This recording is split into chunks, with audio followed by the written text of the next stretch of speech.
నాకు చాలా హ్యాపీగా ఉంది నేను ఏక్ నిరంజన్ చెప్తుంటే. సో బేసికలీ ఏక్ నిరంజన్ మీ మెమరీలో వాట్ డస్ ఇట్ హోల్డ్ అన్న? అప్పుడు మీకు అప్పుడు చేస్తున్నప్పుడు అంటే పురిగారు లాగా ఎవరు రాయలేదు. నేను బుజ్జిగాడు నాకు ఆయన చెప్పినప్పుడు క్యారెక్టర్ నాకు పిచ్చెక్కిపోయింది. నాకు టెన్షనే వచ్చిందంటే ఇది ఎలా చేయాలిరా బాబు, నేను ఎప్పుడు చేయలేదు ఇలాగ. కాకపోతే ఈ రాసిన విధానం నేను మర్చిపోయి, నేను బుజ్జిగాడు ఎవరితో మాట్లాడినా బుజ్జిగాడు క్యారెక్టర్ గురించి మాట్లాడుతూ ఉండేవాడిని మర్చిపోయి. అంటే సూపర్ ఎక్సైటెడ్ నేను అసలు బుజ్జిగాడు క్యారెక్టర్ గురించి. సో పూరి గారితో ఆయన క్యారెక్టరైజేషన్ మళ్ళీ ఎవడో లేడు అలాంటోడు అని నేను నెక్స్ట్ యాజ్ ఎగ్నరెంట్ చేసాం. నువ్వు చెప్పిన డైలాగులన్నీ చెప్తుంటే అసలు నాకు ఆయనలో ఎవడు రాయలేడు. It's his writing, the character designing, what Puri గారు అలా ఎవడు లేడు ఇండియాలో, వరల్డ్లో లేడు. అదొక డిఫరెంట్ మనిషి అది.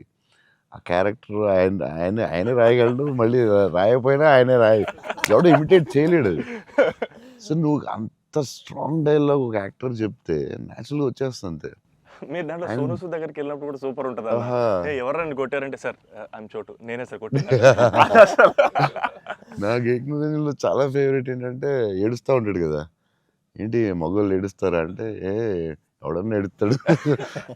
అది భలే రాసేది అనిపించింది ఆయన.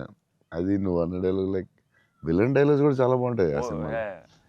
దాన్ని దబాంగ్ ఆటల్లో కూడా పెట్టారు నిరంజన్ డైలాగ్స్ తీసుకెళ్ళి.